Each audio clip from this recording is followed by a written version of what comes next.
Into our Mariners side of things, and you know, mostly positive.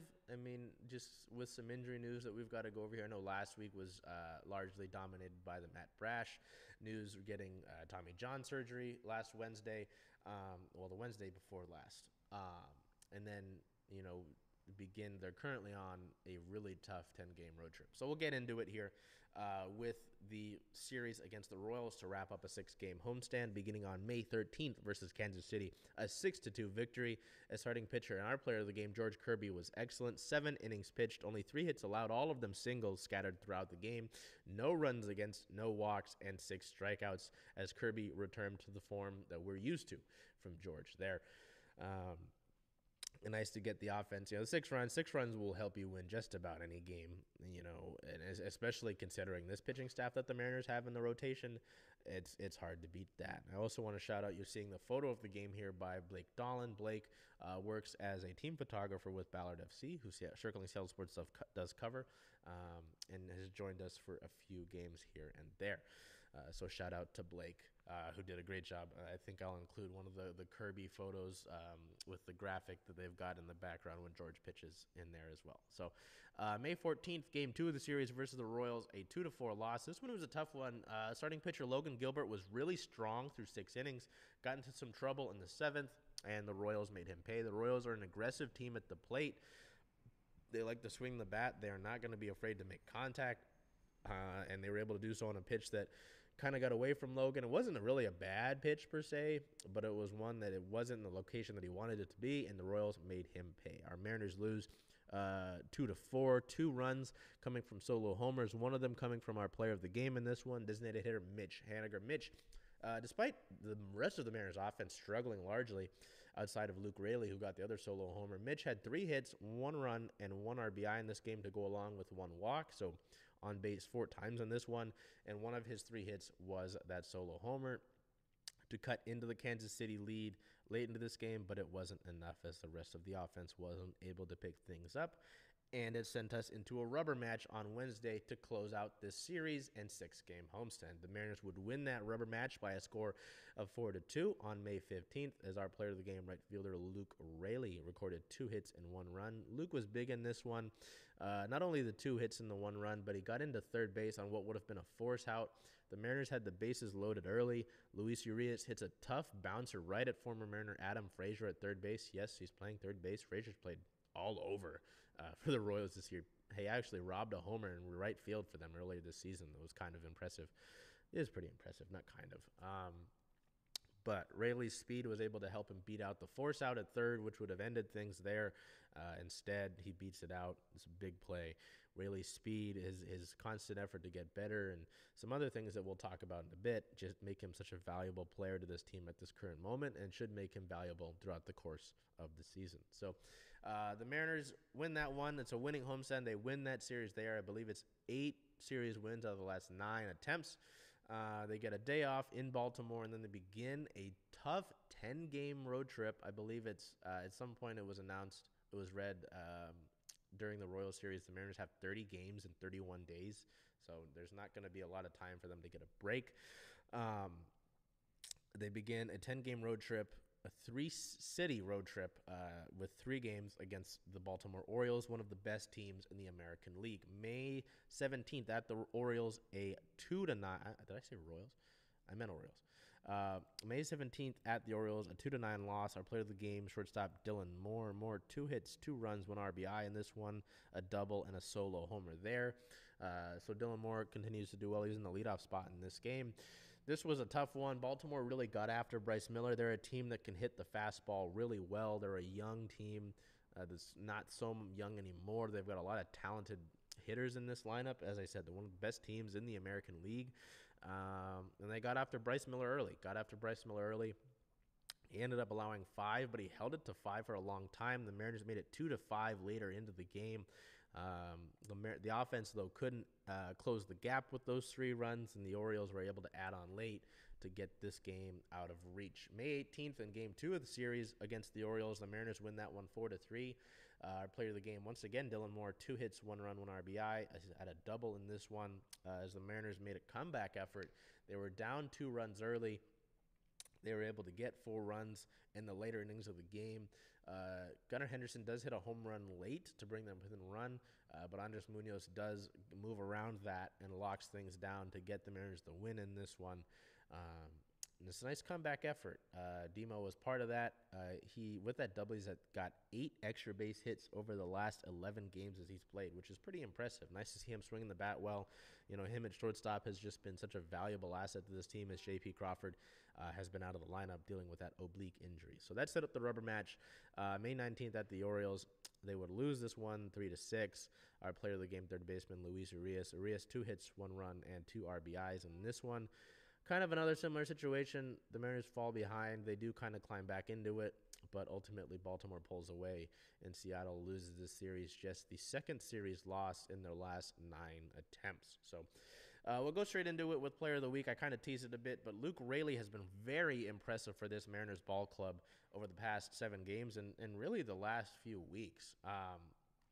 Raley, over the last 7 games, 11 hits, 5 runs, 2 homers, 5 RBIs, 2 stolen bases, a 407 batting average, a 407 on base percentage, and a 704 slugging percentage, which, again, just you look at those numbers. I mean, hitting 407 over 7 games is really impressive.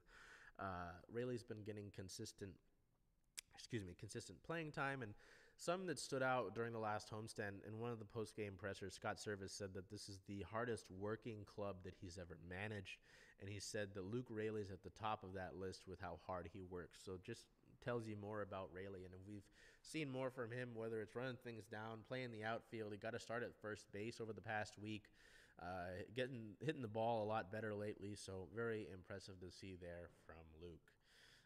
We go into it, some unfortunate injury news is always unfortunate, but we got some key contributors who have been unavailable for the Mariners the last week or so.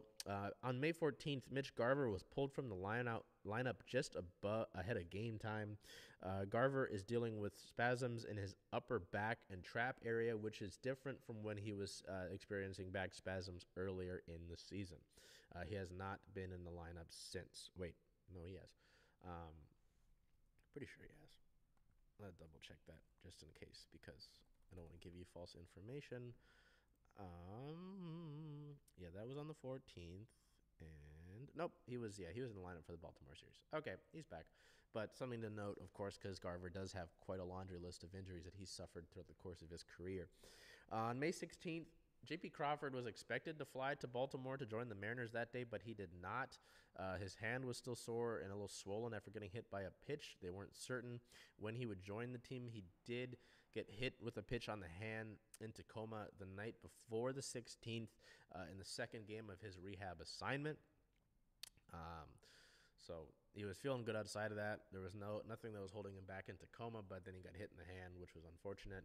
We'll circle back with JP there in a minute. On May 17th, Jorge Polanco, who was out of the lineup that day, which made it the 5th consecutive game that he had been out of the lineup. He was pulled the same day from the lineup that Garver was. He had been testing out his hamstring on the 17th with the trainer pregame. It didn't sound like he'd be available at all throughout the course of the series in Baltimore, which he wasn't. The team had to make a decision soon on the potential of an IL stint. He tested out that sore hamstring on Sunday afternoon at Camden Yards, going through some explosive running drills with team strength coaches and trainers. He appeared to be moving well and without discomfort. He is not in the lineup on the 20th either. Oh,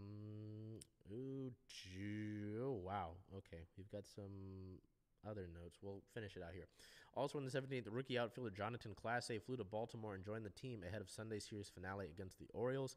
He was part of the taxi squad, and it was a precautionary move in case Jorge Polanco does need an IL stint. We do have some more injury news that is happening live.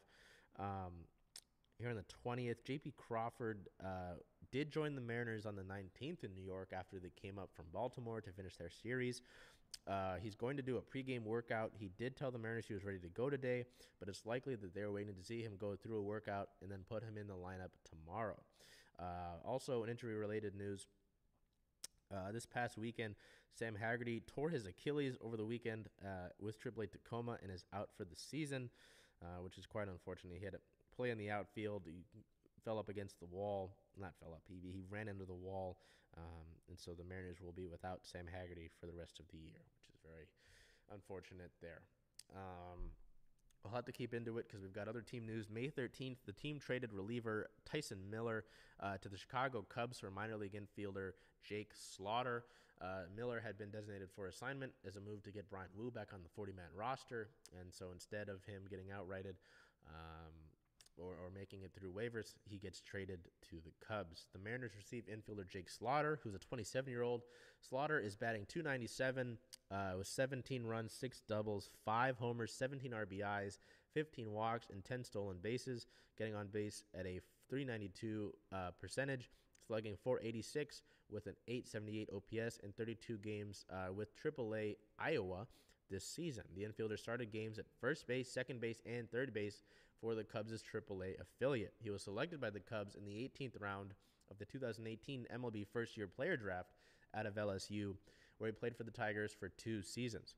In 459 career minor league games, the right-handed hitting Slaughter is batting .264 with 249 runs, 85 doubles, 9 triples, 58 homers, 260 RBIs, 160 walks, and 85 stolen bases.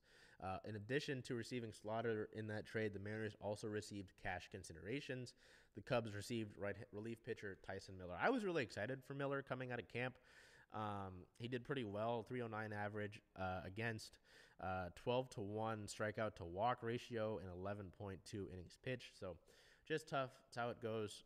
But the Mariners get an infielder there at the AAA level who looks to contribute right away. On the 15th, continuing with team-related news, outfielder Dominic Canzone was reinstated from the 10-day injured list with that left AC joint sprain.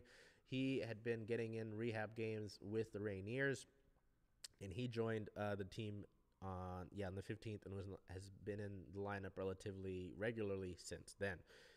On the 15th, also, this is a bad callback because it mentions someone who we just talked about, outfielder Sam Haggerty was optioned to AAA Tacoma. So just to talk about it here, amongst other things, the Royal Series, they're a team that's much improved this year from what they've been in recent seasons. So we get a series win over them is no slouch of a feat. Happy to get that series win there. Tough to see, Logan Gilbert late into that outing, who had been rolling along well, struggle in that 7th inning. The hitting's a little bit better.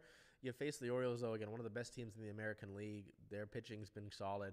You faced Corbin Burns, Grayson Rodriguez, and then I think it was John Means. Yeah, it was John Means on the first night, and just tough. They hit the fastball well. Your pitchers, a lot of them have strong fastballs, and that's how it's going to go sometimes. And, seeing the fight in some of those late games was nice. Obviously, there needed to be more fight in the 2 losses, but I don't know. It's not a series that's the end of the world, and I'm not the guy to sit here and call any series the end of the world, especially considering the heater that you've been on in terms of winning, 8 of the last 10 series that you've played in. Just, you're going to lose a series eventually. It's just kind of how it's going to be. And to lose it to an Orioles team like this year, it's not the worst thing in the world. Getting into the upcoming series against the Yankees, though, 4 games against the Yankees and how well they've been playing, that's not going to be easy either. And then you close out that road trip against the Nationals. But looking at some of the injury news, concerning a little bit with Garver and Polanco. Polanco's dealt with both.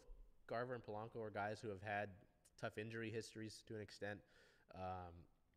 Polanco's not in the lineup as of Monday. By the time that this should be going out, the game will be going on anyway. He's not in the lineup that they've put out today.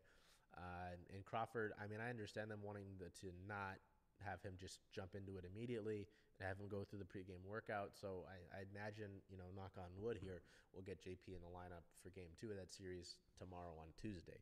For Haggerty, that's just a really tough break. I know he suffered an injury in the 2022 season at the end of the year, late into the season. I believe it was in September. Has been such a guy who has been so versatile for the Mariners throughout the time that he's been here. And, anytime someone has a season-ending injury, it's really rough. You got to go through the long rehab. You're left. It teaches you a lot about yourself because you just got to spend so much time with yourself. So, really hurting for Sam and hoping that his rehab goes well and that he's able to get through that, with all the help that he needs. So We look ahead here. The Mariners sit at a record of 25 wins and 22 losses, which is good for first in the American League West. They are a game and a half above the Texas Rangers, who are in second place.